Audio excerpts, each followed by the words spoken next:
4:31 in the morning. January 17, 1994.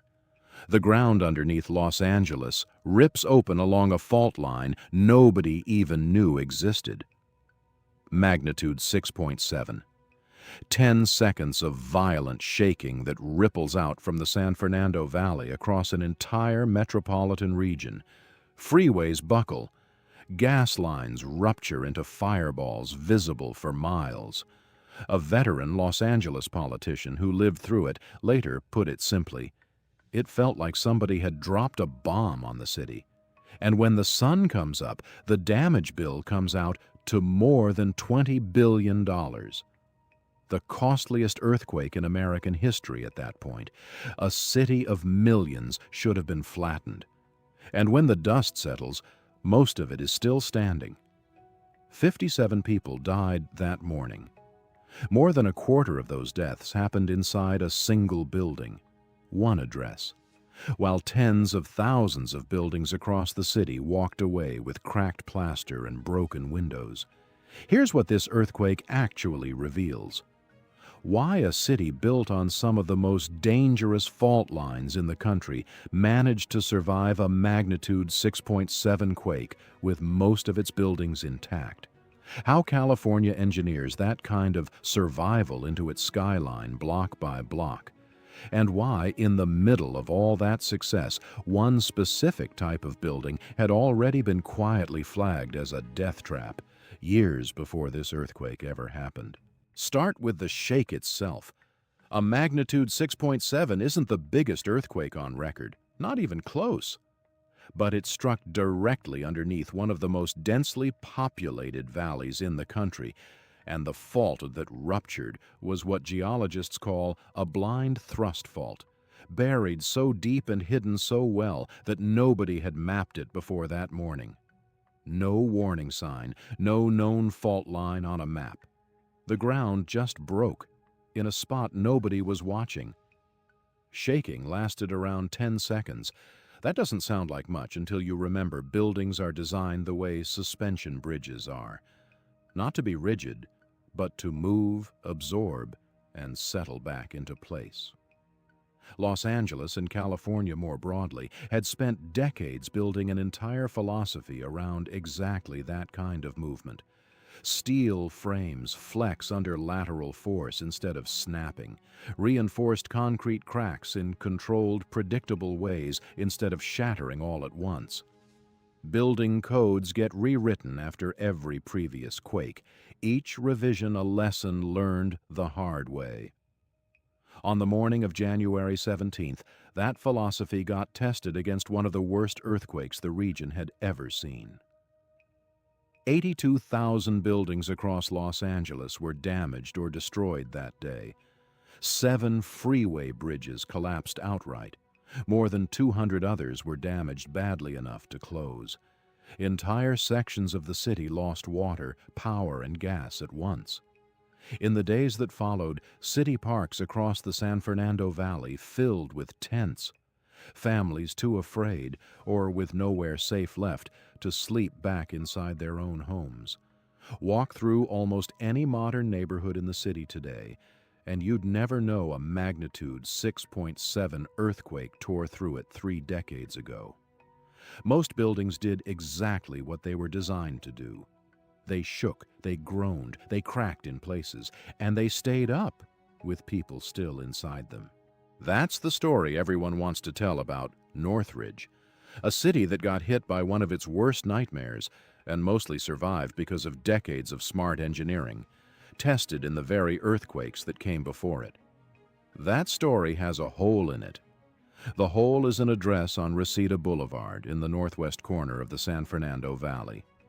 Northridge Meadows was a 3-story apartment complex, 163 units, wood frame construction, stucco walls, a design that existed all over Southern California by the thousands, parking on the ground floor, held up by nothing but a scattering of thin columns with 2 full stories of apartments stacked directly on top.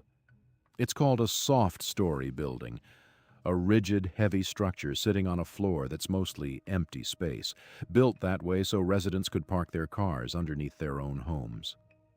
When the shaking hit at 4:31 that morning, the columns holding up that ground floor couldn't take the lateral force pushing sideways through the building. They buckled. The 2 stories above came down, not gradually, but all at once, crushing straight down onto the parking level and the ground floor apartments underneath, onto the cars parked there, onto the people asleep in bed 1 floor above what used to be solid ground.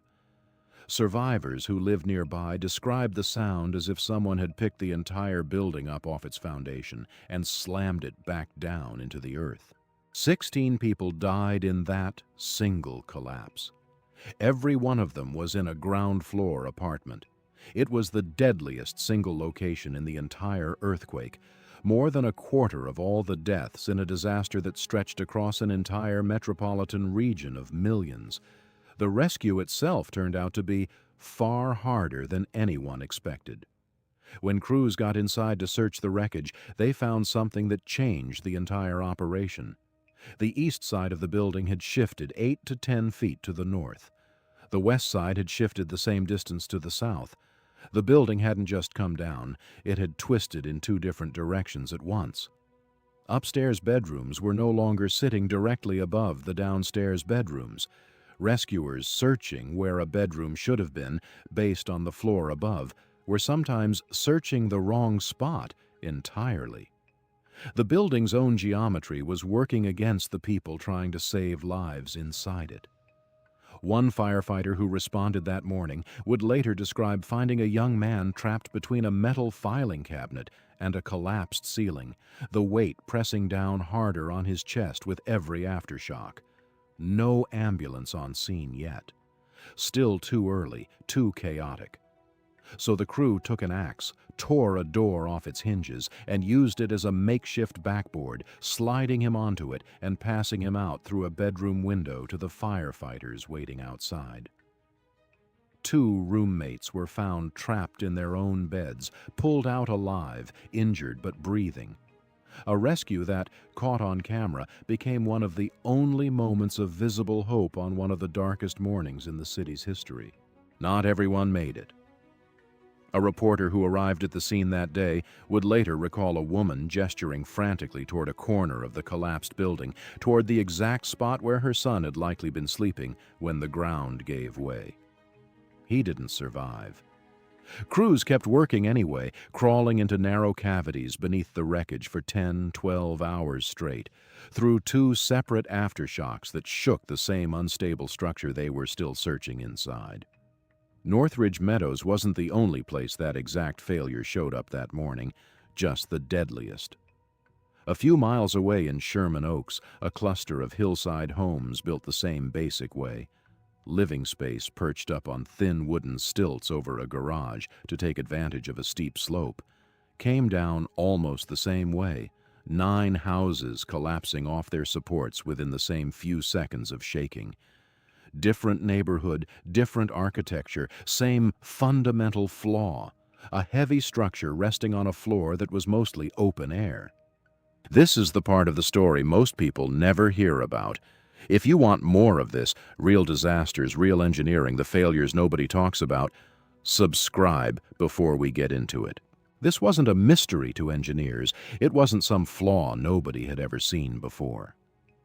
Soft story construction had already failed in earlier California earthquakes, the 1971 San Fernando quake, then again in the 1989 Loma Prieta earthquake up in the Bay Area, where entire neighborhoods of these exact buildings buckled the same way, at the ground floor, under exactly this kind of load. The pattern was already documented in engineering reports years before Northridge. Engineers already knew this specific design was a liability.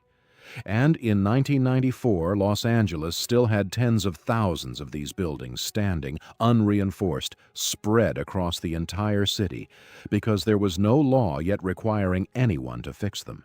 While the rest of the city's building code was busy proving itself right, one specific previously identified weakness was busy proving itself catastrophically wrong. In exactly the way engineers had already warned it would, years before anyone acted on that warning. In the aftermath, the couple who owned the building at the time faced a wrongful death lawsuit from the families of people who died inside.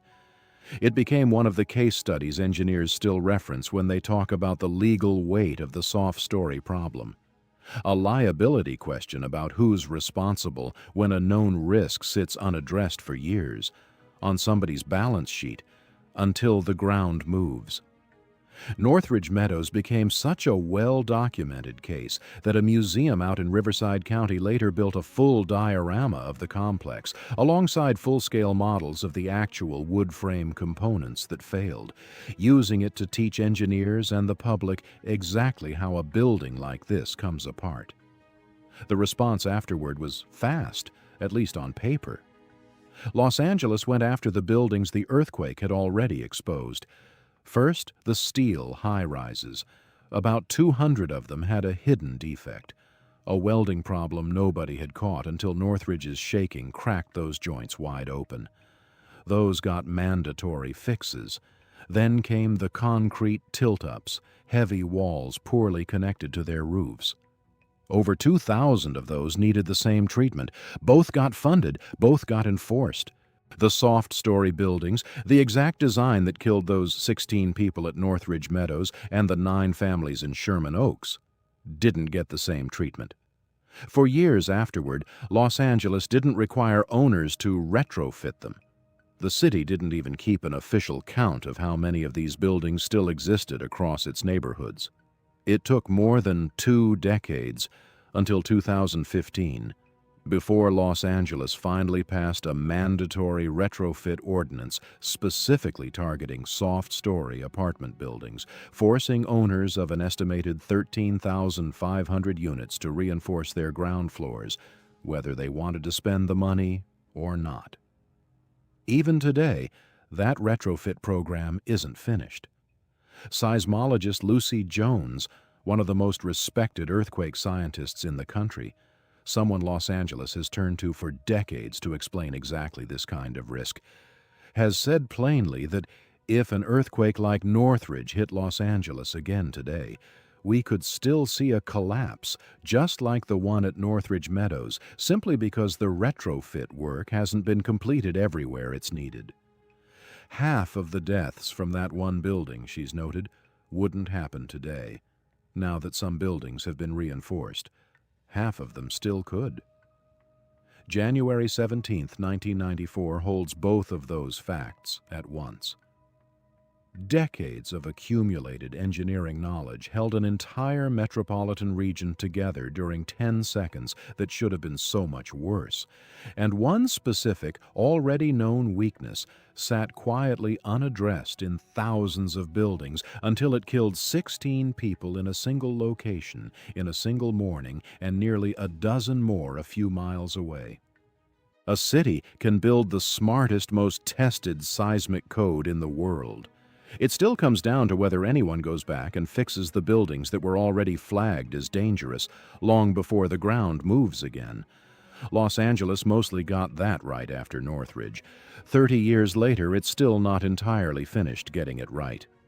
If you're into stories like this, real disasters, real engineering, and the decisions that decide who walks away and who doesn't, subscribe, and I'll see you in the next one.